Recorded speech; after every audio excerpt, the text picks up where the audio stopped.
This is the new Hyundai Ioniq 6, and it's a little bit like a rock band's difficult second album after the huge hit that was the Ioniq 5. It has pretty much the same mechanicals underneath, but it's a different concept. So will it turn out to be like Nirvana's Nevermind, or more like Guns N' Roses' Lies? To find out, I'm going to talk you around the exterior, check out the inside, see how practical it is, and of course take it for a drive. I'm also going to launch it, see how quick it is from 0 to 60 miles an hour, because I'm Matt Watson, and you're watching Car Wow. And if you haven't done so already, make sure you subscribe to this channel and hit the bell icon. That way you won't miss one of these uploads.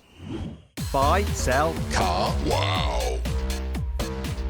Let's start off this video by talking about the design of the Ioniq 6. As you can see, it looks very different to the Ioniq 5. It's got this really sleek, swoopy body, which is designed to reduce drag for maximum efficiency. It's actually based on a concept car that Hyundai did called the Prophecy, which looked super cool. This is very similar, but not quite as cool. You see, the main problem is this dual spoiler design. It looked good on the Prophecy concept, but here it's just a bit awkward. Not sure about it at all. I do like the pixelated design of the lights and the way you have lights in the top part of the spoiler. I mean, they're really cool when you hit the brake lights, really nice. But then there's other bits that I don't like so much, like these vertical slats here in the rear bumper. It's just not quite right. Shame. Got to say though, I much prefer the front of this car. It's really good looking. Not quite as cool once again as a Prophecy, but still, for a production car, I am loving it.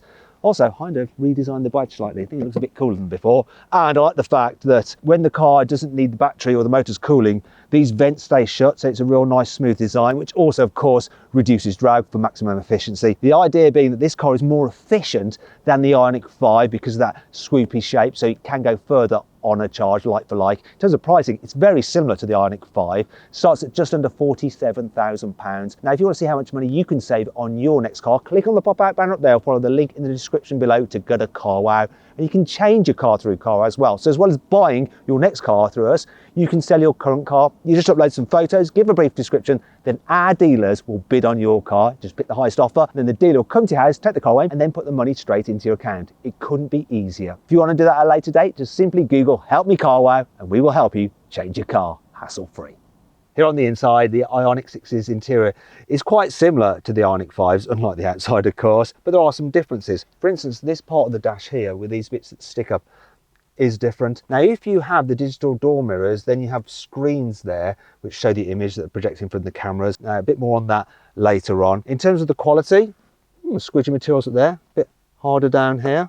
That's quite a nice feeling material. This is actually a pre-production car, so the materials on the door top aren't quite finished and they feel a little bit brittle and hard, these particular door tops, for a car that starts from around £47,000, but maybe that'll be better for the production vehicles. This is all very nice. So the design of this, the big full-length door handle, I like it. And unlike the Ioniq 5, where you have this big open space here, they've actually tried to make it feel a bit more sporty by giving you this center column there. Now, within the center column, look, you have some storage there. You've got two USB-C, some more storage there where you can put your key, controls for your windows. And then you've got some cup holders here. So, let me just get the bottle. Look, so smaller bottles are going to rattle around in there, and you can just about fit bigger bottles in there. You've got a USB there, normal USB-A, and a charging pad. Apparently the design of this is going to change because your mobile phone would slide off of there when you're accelerating, so they're making that flush. Moving up here, you have the climate control system and its physical buttons. Well, I say physical, it's separate from the main infotainment screen, but they are touch sensitive, but they're not difficult to use at all. And you have some physical shortcut buttons for the infotainment system itself, and it is a really nice system. Big screen and quite easy to navigate, and the definition is pretty good as well. You get Apple CarPlay and Android Auto wireless as standard. Then you've got this big digital driver's display, lots of information on there, nice and clear to use and easy to read. And look, you've got plenty of adjustment in the steering wheel, and there's no Hyundai badge in here. You just got like these 4 dots because that means Hyundai now. The only thing that I don't really like about the steering column itself is the drive mode selector, which is here, because it's sort of a little bit like one of those little handbag sized sex toys that you can get. But if I press that, it'll buzz. Anyhow, let's continue with practicality. So door bins, they're long, but they're not particularly accommodating for bottles. Look, I can't fit that bottle in there at all. That is annoying. However, I do like this. Instead of a glove box, you have a glove drawer. Look what we have in here though. A banana. If you know, you know. Some people are going to be like, oh, he's got a banana in there. But anyway, down here there is some more storage, look. So maybe I can just put that bottle down there, I guess. So I shouldn't probably complain too much about the door bins. But yeah, oh, it's generally pretty nice. One last thing to mention. Huge vanity mirrors. Someone with a big ego will appreciate that. But what's the Ioniq 6 like in the back seats? Well, as you can see, there is loads of knee room. Headroom, because of that sloping roofline, it is a bit tight. I'm okay. I'm average height, 179 centimetres. People over 6 foot though, so over like 182 or 183 centimetres will struggle. Now you have a completely flat floor because it's an electric car, so there's loads of foot space. It's just a shame that you can't actually stretch your feet underneath the chair in front. Another thing I've noticed is that it seems that they've lowered the seat because of that sloping roofline compared to the Ioniq 5. As a result, there's less under thigh support, so ultimately it's not quite as comfy to sit in as that car. Now you've got this flat bench, so you think it's going to be pretty good for carrying 3 in the back at once. But it's not as good as you might imagine because the body seems a little bit on the narrow side. So for 3 adults, it's really a bit of a squeeze. Also, that sloping roofline really does then affect the people on the outer seats because they end up pushing their head up against this part. That's not ideal. Another thing that's not ideal is that while it's really easy to get a baby seat through the big back doors and you've got lots of room back here to manoeuvre it, getting at these Isofix anchor points is a real pain because they're not easy to get to because they're just hidden between the seat. That is a shame. Can't fault this though. 2 USB ports there, a little bit of storage there. Door bins though, once again, like in the front, quite small. You're not going to fit big bottles in there. Then there's this weird storage area here, which I often mistaken for the door handle. That's not right. This is the door handle there. It's much easier to pull. I do like this though. Look, heated rear seats. Will the rear windows go all the way down though? Almost, but you can rest your arm there, no problem. So I'll forgive it that. Central armrest, but once again, look, cup holders there, which means you do end up just putting your hand in them. Ideally, they'd pop out from there like they do on some other manufacturers' cars. Really, I think if you're going to be carrying people in the back of your car more regularly, you're better off going with the Ioniq 5. And if you want to see my full in-depth video review of that car, click on the pop-out button up there for the link in the description below. Unlike the Ioniq 5, which is a practical hatchback, this is a less practical saloon, so you have a smaller boot opening. Makes it hard to get things in and out, and obviously a bit of a boot lip as well, so you have to like work through the gap. In terms of the capacity, you've got 400 litres, which is a fairly decent amount. However, it's 15% less than the boot capacity on a BMW i4. And if you want to see my full in-depth video review of that car, click on the pop-out banner up there for the link in the description below. However, there is a little bit more storage on this car that you don't get on the BMW. You see, underneath the bonnet, you have some extra storage. Look. A little front boot, a fruit. Though it's not as big as on the Tesla Model 3. In the Tesla Model 3, I can actually fit in it quite comfortable, but not here. I now think I'm wedged and won't ever be able to get out of it again. And that brings me on to 5 annoying things about the Ioniq 6. If you're an Ioniq 6 buyer who wants to be a real early adopter of car tech, then you might want the digital door mirrors. This car doesn't have them, it has conventional door mirrors. But I've got an Ioniq 5 over there, where you can see what they're like, and there's a bit of an issue. Just look at the size of them. They're absolutely massive. It's as big as my hand. It's got a little camera in there. Now on this particular car, the screen that you look at what's displayed on there is like plonked on. It's a bit more integrated in the Ioniq 6, but still. Why would you even bother? It's pretty much the same size. It doesn't look that high tech at all. The design of the speedometer means that depending on where you have the steering wheel, the rim of the steering wheel can block the speed. Look at this. Oh dear. Also, while this car does have many recycled materials within it, and you can get a cloth interior, there's no fully vegan option because the steering wheel is always made out of dead animal skin. As with many saloon cars, you can lower the rear seats to carry longer items. However, the seats themselves aren't spring-loaded, so when you release them, they don't flop down automatically. You have to lean in, and if you can't quite reach, then you're going to have to do a walk around to the back seats to then lower them that way. And that's all a bit of a faff. As with the Ioniq 5, you can get comfort relaxation seats, so if I press a button on my seat, it would automatically put it in a more relaxed position. Oh yeah, I can feel my comfort levels increasing. However, in the Ioniq 5, you have an extra bit that provides support underneath your calves, which you don't have here on the Ioniq 6. It's a bit annoying. What's also annoying is that you get the same problem like you have on the Ioniq 5, whereas you have this special control where people in the back seats can actually move the front passenger seat. It's great there's no one sat here, but it's particularly bad if you've got annoying rear passengers who want to put the front passenger into some kind of stress position. Yeah, the seat should automatically sense that someone sat here, so it doesn't let someone in the back seats do this to them. Yeah, okay. Yeah, I think I've just broken my back.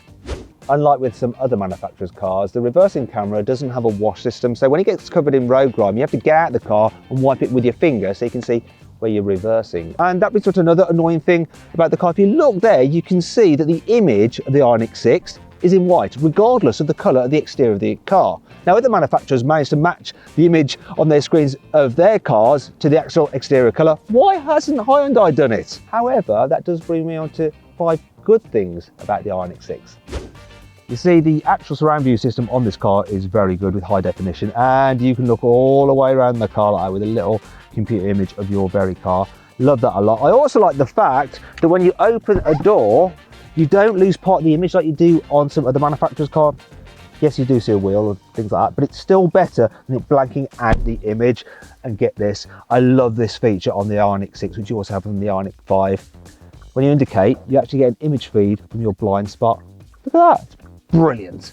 As with the Ioniq 5, you have something called vehicle to load. So you can get energy out of the battery. You just plug in this device, then you attach your electrical appliance. Here I have a video game of Pac-Man, and it'll run them. You can also hook it up to another electric car if it's run out of charge and charge it at 3.6 kilowatts. Oh dear, I've just died, but such a cool feature. The paddles on the steering wheel aren't for shifting gears because obviously there aren't any gears. Instead, they're for controlling the amount of regen braking you get, all the way from off, so the car just coasts, to setting 4, which is maximum, and 1 pedal drive. The door bins are slightly translucent, look, so you can see what's in them. Ooh. Also, you've got 64 different ambient lighting colours, and little lights shine down there into the door bin at night that all reflects that light. It looks very, very cool. Having a stressy day, need to relax. Well, thankfully, the Ioniq 6's infotainment system has something called Sounds of Nature with certain audio recordings to help calm you. Here's a lively forest. How about calm ocean waves? What about a rainy day? Next is Open Air Cafe. How can that be relaxing? But let's have a listen. That's not so relaxing.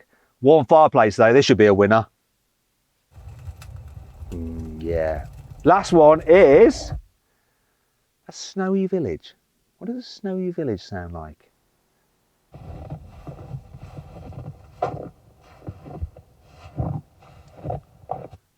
That sounds more like someone eating a biscuit. Let's have another listen. Yeah, that's sort of creeping me out. Unlike the Ioniq 5, there is only one battery choice available. It's a 77 kilowatt hour battery pack. Now that should give a range of up to 338 miles. However, this battery is 95% full and it's only giving me a predicted range of 214 miles. Could be the way this car was driven before me. Could be because it's winter and it's colder. Could be because this is a pre-production car and they haven't sorted out the software yet for maximum range. We'll find out when I actually range test this car. So make sure you subscribe to this channel because that video will be coming out soon. In terms of the charging, it can charge at up to 350 kilowatts on a DC fast charger, if you can find one. Don't think there's any in the UK. On normal AC charging, it can charge at up to 11 kilowatts, which is okay. You can get 2 motor versions of this car. So there's this rear wheel drive version, which has 228 horsepower, or there is the 4-wheel drive version, which has 325 horsepower. Anyway, let's find out what this car is like to drive, starting off with in town. Now, I've got it on max regen mode so that when I lift off the accelerator, will it come to a complete stop? Yeah, look, it does. That's proper 1-pedal driving. Also, we can check out the suspension over these speed humps. So, deals with them quite well. It doesn't have like the real soft, pillowy feel that you get from the Ioniq 5, but it's not bumpy like some electric cars can be. I'm actually going to reduce my regen. Let's go normal. Actually, do you know what? I'm going to go full coastage. So I'm going down a hill now. My foot is off the accelerator and this thing is just rolling. This will help maximise my range. Though, wait there, I'm now coming too close to the car in front. Yep, that was the auto brake engaging there. Oh crap. Oh, width restrictor. Going to put up the surround view cameras to help me out. Come on. I hate this. Don't want to curb those 20-inch alloy wheels which come as standard. Ah, f it. I was too busy looking at the bloody camera that I didn't notice the mirror. Good job I didn't have the blooming side mirror cameras, because that would have been very expensive. I think that's my cameraman just running back now to go and get the camera that just got knocked off the car. It's always an adventure filming cars. That's typical. I was busy looking at the screen. I could see my wheels were fine. I didn't look at the blooming... that's one of the problems when you're relying on screens. There he is, look, he's just fitting the camera back on now. Let's find something out. Lewis, can you check the door mirror and make sure I haven't damaged it? I think you're all right. Thank God for that. Sorry, Hyundai. That's so useful as well, the blind spot monitoring. You can see the cameraman in there. That's cameraman Lewis. Say hi to cameraman Lewis, and thank you for all your hard work. He's the guy that films me most of the time. Right, let's get going again. I hate width restrictors. I want to start a campaign to just ban them. Do you know what? I'm going to put this car into automatic mode for regen. Come on, how do you do it? Does it? I know, I did it earlier. What's it doing? Come on. There we go, auto. You pull up on this paddle, hold it down, and then it'll go into auto mode, so the car will figure out what is the best thing to do for maximum efficiency, which is really what you want. Right, in terms of visibility, if you're looking out the windows, it's actually pretty good. The dash isn't too high and the nose just drops away because there's no engine underneath it, so it doesn't have to be particularly high. So the view forward's great. The view in the mirrors is good if you're looking at them, but not down at the screen. Then the view at the back's actually okay as well. See, a van is right up my chuff. It is a 20, mate. Don't want to be going much faster than this. Van drivers. You're all hating me now if you're a van driver, aren't you? One thing I've noticed just driving around here slowly is that the steering is really nice and light. Also, when you do need to use the brakes, they're smooth and progressive, not too grabby at all. It's quite a pleasant car to drive around town. Really easy, really relaxing. And look at that, turning circle. I might as well do it again. It's pretty decent. It's 11.8 meters. Oh, I cocked it with that guy. Yeah, look, I'm causing absolute chaos today. There we go. 11.8 meters. That's not quite as good as a Tesla Model 3, but it's better than a BMW i4. So it's pretty much middle of the road. Maybe I should concentrate on driving in the middle of the road rather than messing about. This auto regen is pretty good. It's knowing that I'm going down a hill, and now it's applying automatic regen. You can see it increasing the rate there as I'm coming to this roundabout. So good. Now I can pick it up again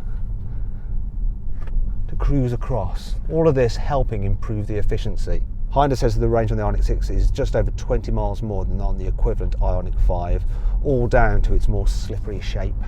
Now you might be wondering, so far, which I'd rather have between this and the Ioniq 5. Well, do you know what I've done? I've actually configured either my favourite version of the Ioniq 6 or my favourite version of the Ioniq 5 using the CarWow configurator. If you want to see which car it is and the spec and whatever savings are available on there through CarWow, click on the pop-out banner up there for the link in the description below. Now let's try the car out on faster roads. So I'm on a bit of dual carriageway now. Let's see what it's like overtaking. I'm getting up to speed, so I'm going to try and get up to 70 miles an hour from 40. I'm going to floor it. Bearing in mind this is the lower power version. Whoa, I'll take that. Really good pickup. You don't need more performance really. Does a good job. One thing I'm noticing at high speed, there's hardly any tyre noise. I'm getting a bit of wind noise. I'm not sure where it's coming from exactly. Oh, now we're on this worst surface, I'm starting to notice the tyre noise, but I'll be getting that on the other cars anyway. I think generally as a cruiser this is pretty nice, and the seats are comfy as well. Although this headrest does kind of protrude forward a bit, and I'm not sure that's ideal for my posture. Over the course of this drive, I've managed 3.6 miles per kilowatt hour. So when you multiply that by the battery capacity of 77 kilowatts, that's the maths I can't do in my head. Hey Google, multiply 3.6 by 77. The answer is 277.2. So that's what real world range I'm actually achieving from this car, which considering it's winter and cold, and they haven't fully sorted the software on this yet, so it'll be improved. The efficiency should be for production cars. That's actually all right. Right, I'm going to knacker the efficiency now because I'm going to launch this car to see how quick it is really from 0 to 60 miles an hour. I've got my specialist timing gear up here. It's supposed to do it in 7 seconds, but what's the reality? Here we go, launch time.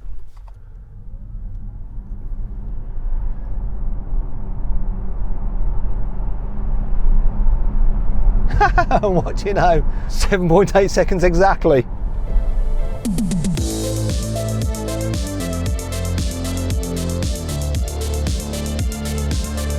So then, what's my final verdict on the Hyundai Ioniq 6? Should you avoid it? Should you consider it? Should you shortlist it? Or should you just go right ahead and buy it? Well, I reckon you should shortlist the Ioniq 6. It really is a great electric car. However, for the same money, I'd have the Ioniq 5. It's more practical and more iconic for an Ioniq. Anyway, I hope you'll enjoy the video. If you did, give it a like.